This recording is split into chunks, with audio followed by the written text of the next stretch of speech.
आप सबों को एक बार फिर से प्रभु यीशु मसीह के नाम से जय मसीह की। मैं पिता परमेश्वर का धन्यवाद करता हूँ। 2023 में आप सब लोगों को वचन बांटने का एक अवसर प्रभु ने दिया, इसलिए मैं प्रभु का धन्यवाद करता हूँ।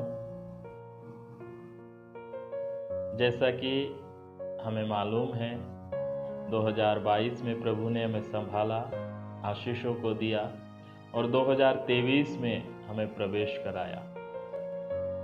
कलीसियाओं में 2022 के आखिरी दिन में जो आखिरी आराधना होती है, उस आराधना में और नए वर्ष की या इस 2023 के पहली आराधना में लोग अपनी गवाहियों को देते हैं। और गवाही इस प्रकार होती है, पहला कि उन्होंने जो आशीषों को पाया उन बातों के लिए कलीसिया के सामने गवाही रखते हैं और मिलकर प्रभु का धन्यवाद करते हैं। बीते वर्ष में शायद किसी को नई नौकरी मिली, चंगाई मिली, नया घर मिला, प्रमोशन मिला, शादी हुई, बच्चे हुए और अनेक प्रकार के आशीषों का गवाही दिया जाता है, कलीसिया के सामने बताया जाता है और कलीसिया मिलकर उस बात के लिए प्रभु का धन्यवाद करती है। और दूसरी एक प्रार्थना विषय के साथ गवाही होती है कि नए वर्ष में इस प्रकार का मैं जीवन जीना चाहता हूँ या चाहती हूँ, मैं इन बुराइयों को छोड़ना चाहती हूँ, इन गलतियों को छोड़ना चाहती हूँ बोल के एक नए निर्णय के साथ नए वर्ष में प्रवेश किया जाता है। और मुझे आशा है आप लोगों ने भी यही किया होगा। लेकिन इस नए वर्ष की जो पहली संदेश हमारे YouTube चैनल के माध्यम से जो मैं आपको देना चाहता हूँ, वो संदेश ना पिछले आशीषों का धन्यवाद का संदेश है, ना आने वाले दिन में आप कैसे जीना चाहते हैं उसके लिए कुछ निर्णयों को लेने का संदेश है। एक ऐसा संदेश है जो एक सवाल के रूप में है, आपको अपने आप से पूछना है।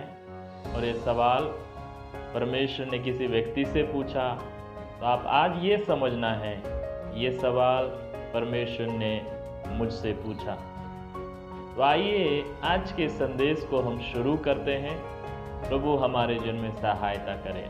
उत्पत्ति की पुस्तक 3 अध्याय उसका 9वां वचन इस प्रकार लिखा है, यहोवा परमेश्वर जो दिन के ठंडे समय वाटिका में फिरता था का शब्द उनको सुनाई दिया। तब आदम और उसकी पत्नी वाटिका के वृक्षों के बीच यहोवा परमेश्वर से छिप गए। तब यहोवा परमेश्वर ने पुकार कर आदम से पूछा, तू कहाँ है? हमने 2 वचन को पढ़ा, उत्पत्ति 3 अध्याय उसका 8 और 9। परमेश्वर अपने नियत समय में जो परमेश्वर अपने लोगों से या आदम हव्वा से मिलने को आता था, उस समय में मिलने को आया। लेकिन आदम हव्वा ने परमेश्वर की आवाज को सुना और वो छुप गए। तब परमेश्वर ने उनसे सवाल किया, आदम तू कहाँ है? हे आदम तू कहाँ है?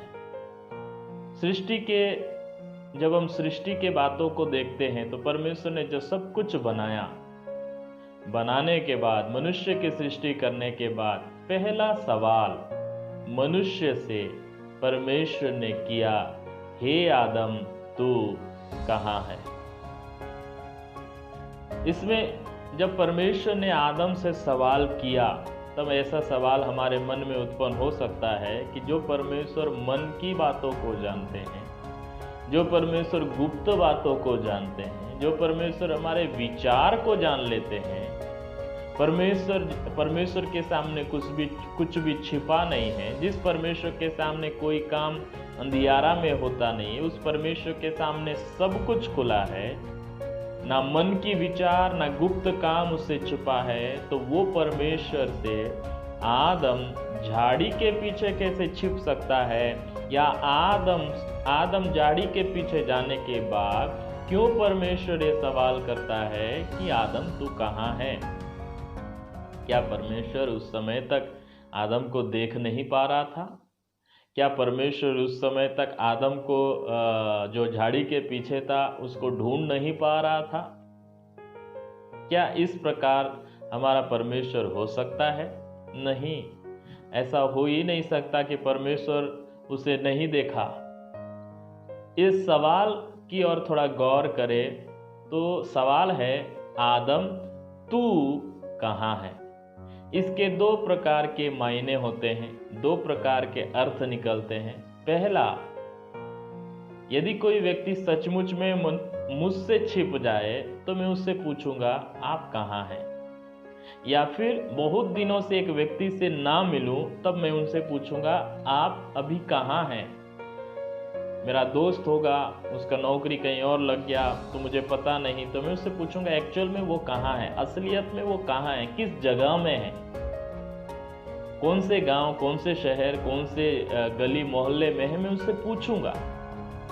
और दूसरा मायना निकलता है उसकी स्थिति के बारे में कि वो इस समय किस स्थिति में है, वो कौन सी परिस्थिति में है, उसके हालात क्या हैं। इसके लिए भी यही कभी कभी प्रश्न किया जाता है कि तू कहाँ है, तेरी हालत क्या है, तेरी स्थिति क्या है, तू कहाँ था अब कहाँ है, तू अर्श से अभी फर्श में है तो तेरा हालत पहले कहाँ था और अब तेरी हालत कहाँ है।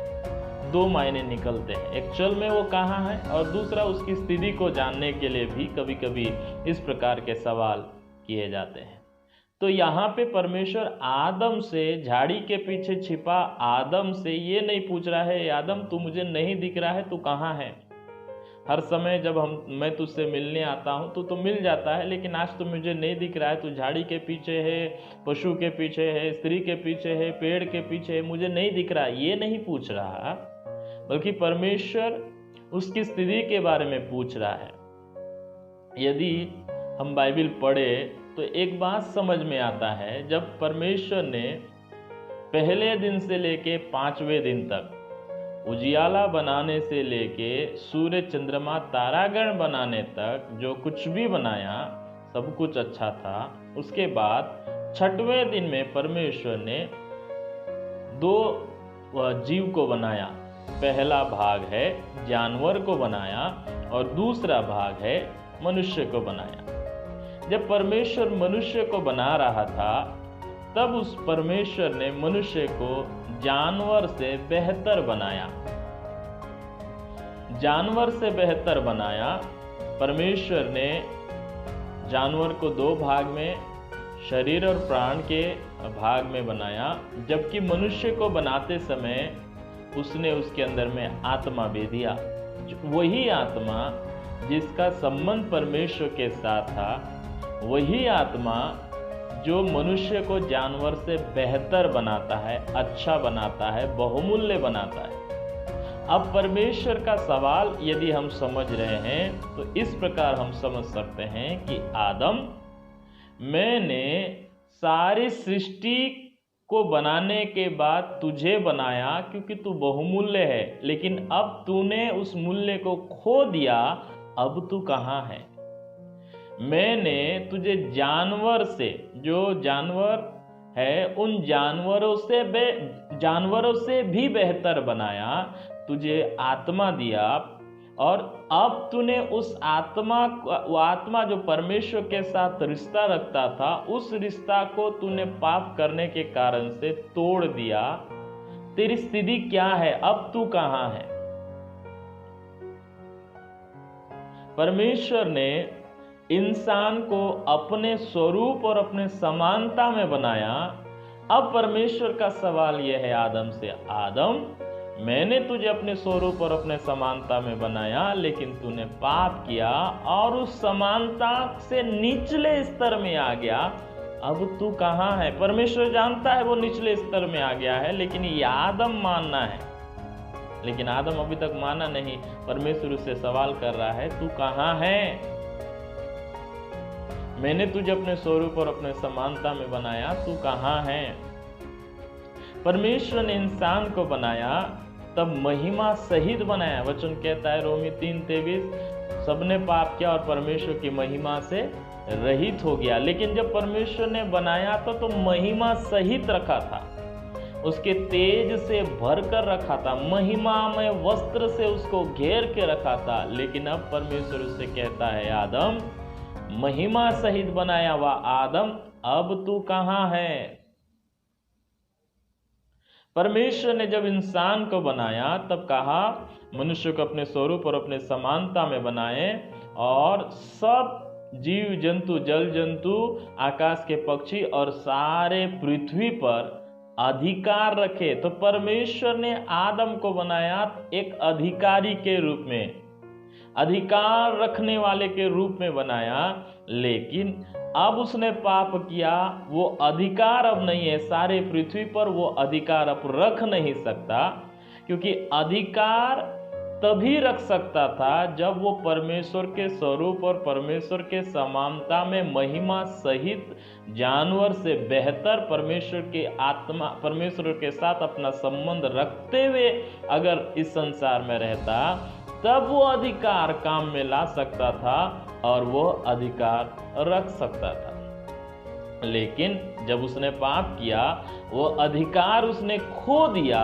अब परमेश्वर का सवाल है, आदम, मैंने तुझे अधिकारी बनाया था, अब तू कहाँ है? परमेश्वर ने जब मनुष्य को बनाया था, इंसान को बनाया था, तब उसे राजा के रूप में बनाया था। लेकिन परमेश्वर जानता है उसने पाप किया, अब उसको कहता है, अब मेरा राजा या आदम, तू राजा के रूप में बनाया गया था, अब तू कहाँ है? तो ये सारे सवाल हैं। परमेश्वर आदम से कहता है, परमेश्वर कहता है आदम से, मैंने तुझे जानवर से बेहतर बनाया, लेकिन तू अब तो जानवर के स्तर में आ गया क्योंकि तूने पाप किया, अब तू कहाँ है? मैंने तुझे सारे सृष्टि के वस्तुओं में से बहुमूल्य बनाया, लेकिन तूने उस मूल्य को खो दिया पाप के कारण से, अब तू कहाँ है? मैंने तुझे अपनी आत्मा दी ताकि तू मेरे साथ संबंध रख सके, मेरे साथ रिश्ता रख सके, लेकिन तूने पाप के कारण से वो रिश्ता को तोड़ दिया, अब तू कहाँ है? मैंने तुझे अपने स्वरूप और अपने समानता में बनाया, लेकिन तूने उस स्वरूप और उस समानता को खोया और स्तर अब तेरा नीचे हो गया, तू जानवर के स्तर में आ गया, तू कहाँ है? मैंने तुझे महिमा सहित बनाया, अब तू महिमा से रहित हो गया, तू कहाँ है? मैंने तुझे अधिकारी के रूप में बनाया, अब तू दूसरे के अधिकार के नीचे आ गया, अब तू कहाँ है? मैंने तुझे राजा के रूप में बनाया, अब तू गुलाम हो गया, तू कहाँ है? मैंने तुझे धर्मी बनाया, तू तो अधर्मी बन गया, तू कहाँ है? मैंने तुझे पवित्र बनाया, तू तो अब अपवित्र हो गया, तू कहाँ है? ये सवाल परमेश्वर आदम से कह रहा है। परमेश्वर से मिलने का दिन है। परमेश्वर से मिलने का दिन में, परमेश्वर के साथ संगति करने का दिन में आदम ने पाप किया, और पाप करने के बाद हम देख रहे हैं वो आदम हव्वा परमेश्वर की आवाज को सुन के छुप गए। आज इस नए वर्ष में आपसे भी ये सवाल है, आपने बहुत सारी आशीषों को पाया, नौकरी पाई होगी, अच्छा रिजल्ट पाया होगा, आपने प्रमोशन पाया होगा, आपका ज्ञान बड़ा होगा, आपकी बुद्धि बड़ी होगी, आपका पदवी बड़ा होगा, आपका नाम बड़ा हो गया होगा, आपने घर बनाया होगा, आपका घर बढ़ गया होगा, आपके यहाँ बच्चे नहीं थे, प्रभु ने बच्चे दिए, बच्चे रूपी आशीष को आपने पाया होगा, आपकी शादी नहीं हो रही थी, आपका शादी हो गया, बहुत सारी अचीवमेंट, बहुत सारी आशीषों को आपने पाया है, आपको सारी आशीषें मिल गई है। लेकिन आज परमेश्वर आपसे एक सवाल करता है, तू कहाँ है? तू कहाँ है? क्या जिसको नहीं खाना था उसी को आपने भी खाया? जिसको परमेश्वर ने मना किया था उसको खाया, उसको किया, और परमेश्वर से आप छुपने का प्रयास कर रहे हैं कि परमेश्वर मुझे नहीं देखता, ऐसा सोच रहे हैं। तो परमेश्वर आपसे सवाल करते हैं, तू जो पापी था, तू जो अधर्मी था, तू जो नरक के लायक था, तू तो दंड के लायक था, तुझे बचाने के लिए मैंने अपने इकलौते पुत्र को इस संसार में भेज दिया। और तुझे बचाने के लिए मेरे पुत्र के ऊपर, यीशु मसीह के ऊपर तेरे पाप का भार उसके ऊपर डाल दिया। तेरे श्राप को उसने सह लिया, तेरे अधर्म को उसने ले लिया, तेरे रोगों को उसने ले लिया, और तेरे बदले में क्रूस पर उसने जान को दिया। क्रूस पर मेरा क्रोध उस पर आया और तू बच जाए इसलिए उसने मृत्यु को सहा, तू चंगा हो जाए इसलिए वो बीमार हो गया, तू आशीष पाए इसलिए उसने श्राप को सह लिया। अब तू कहाँ है? मैंने तो तुझे पवित्र बनाया, लेकिन अब क्या तू पवित्र है? मैंने तुझे धर्मी बनाया, क्या अब तू धर्मी है? मैंने तो तुझे एक पवित्र प्रजा बनाया, लेकिन क्या तू अब पवित्र प्रजा है? मैंने तुझ पर दया की ताकि तेरी जिंदगी को बदल डालूं, तुझे शुद्ध कर डालूं, तुझे नया बनाऊं, तुझे एक नया व्यक्तित्व दूं, नया स्वभाव दूं। सब कुछ मैंने तुझे दिया, लेकिन अब तू कहाँ है? परमेश्वर आपसे भी इस नए वर्ष में सवाल कर रहा है। मेरे प्रियो, आपने बहुत सारी आशीषों को पा लिया, लेकिन अब अपने जीवन को जांच के देखिए, अपनी जिंदगी को परख के देखिए। इस संसार में आपने बहुत कुछ पा लिया, लेकिन क्या आपका रिश्ता परमेश्वर के साथ पहले से बेहतर है? क्या आप सिद्धता की ओर बढ़ रहे हैं? क्या आप पवित्रता की ओर बढ़ रहे हैं? या आज भी धन के पीछे भाग रहे हैं, नाम के पीछे भाग रहे हैं, पदवी के पीछे भाग रहे हैं, अपनी जिंदगी के पुरानी गलतियों को छोड़ के एक नया व्यक्तित्व अपने अंदर में आपने पाया, या पुराने स्वभाव में जी रहे हैं? आप एक बार सोचिए। वचन कहता है रोमियो 12 का 1-2 में कि तुम्हारे परमेश्वर का वचन कहता है, मैं तुमको परमेश्वर के दया स्मरण दिलाकर तुमसे विनती करता हूँ कि अपने शरीरों को पवित्र, जीवित और परमेश्वर को भावता हुआ बलिदान करके चढ़ाओ। यही तुम्हारी आत्मिक सेवा है, और तुम्हारे मन के नए हो जाने से तुम्हारा स्वभाव भी बदलता जाए। सवाल परमेश्वर का ये है कि मैंने तुम्हारे मन को नया किया, लेकिन तुम्हारा स्वभाव बदला कि नहीं? तुम कहाँ हो? मेरे प्रियो, आज हम जिस समय में जी रहे हैं, करप्ट दुनिया हो गया है, भ्रष्ट दुनिया हो गया है। चाहे कलीसिया के अंदर देखो, कलीसिया के बाहर देखो, कलीसिया के बाहर या संसार में, हमने संसार में रहते समय प्रभु को जाना, कलीसिया में अंदर आ गए, कलीसिया में आ गए, हम कलीसिया का अंग बन गए। लेकिन अब हमारी स्थिति क्या है? कलीसिया में भेदभाव, कलीसिया में लड़ाई झगड़ा, कलीसिया में मन मुटाव, कलीसिया में पैसा के पीछे भागना, कलीसिया में नाम के पीछे भागना, कलीसिया में प्रसिद्धि के पीछे भागना, कलीसिया में कुर्सी के पीछे भागना, लोभ लालच, इन सारी बातों से कहीं आप तो भर नहीं गए हैं? प्रभु का वचन तीमुथियुस की पत्री में कहता है कि अंत के दिनों में लोग परमेश्वर के पास रहेंगे जरूर, लेकिन उसके शक्ति को नहीं मानेंगे। भक्ति का भेष तो धरेंगे, लेकिन शक्ति को नहीं मानेंगे। क्यों? क्योंकि वो केवल और केवल परमेश्वर को नहीं, सुख विलास को चाहने वाले हों। मेरे प्रियो, आज की दुनिया ऐसी दिख रही है। कलीसिया या विश्वासी या सेवकाई इन दिनों में ज़्यादा से ज़्यादा आत्मिकता में बढ़ना चाहिए था। बहुत सारे लोगों का प्रेम ठंडा हो जाएगा, और हम आज देख रहे हैं आज प्रार्थना प्रार्थना नहीं रहा, बहुत सारे लोगों के जीवन में औपचारिक मात्र बन गया है। आराधना नहीं रहा, औपचारिक रह गया है। कई जगह में तो मनोरंजन बन गया है, इसलिए इसे मनोरंजन के रूप में देख रहे। आज प्रचार नहीं रहा है। प्रचार का मुख्य विषय या मुख्य उद्देश्य को लोग भूल के प्रचार के द्वारा अपने जीवन को चलाने का कोशिश कर रहे हैं। हमारे प्रचार के द्वारा लोग जिंदगी बदले ना बदले, बहुत सारे प्रभु के सेवकों को उससे कुछ लेना देना नहीं है। लेकिन आज मैं आपको बोलना चाहता हूँ, बाहर तो अंधकार था ही था, अब कलीसिया के अंदर में विश्वासियों के जीवन में भी बहुत सारी ऐसी बातें पाई जा रही हैं जो नहीं पाई जाना चाहिए। उन सब से प्रभु एक सवाल कर रहा है, मैंने तो तुझे अपना बेटा बनाया, बेटी बनाया, अब तू कहाँ है? उड़ाऊ पुत्र जब अपने पिता के पास था, बेटा के रूप में जब उसके पास था, उसके पास धन संपत्ति थी, उसके पास अच्छा स्वभाव था, उसके पास दोस्त मित्र सब अच्छे लोग थे।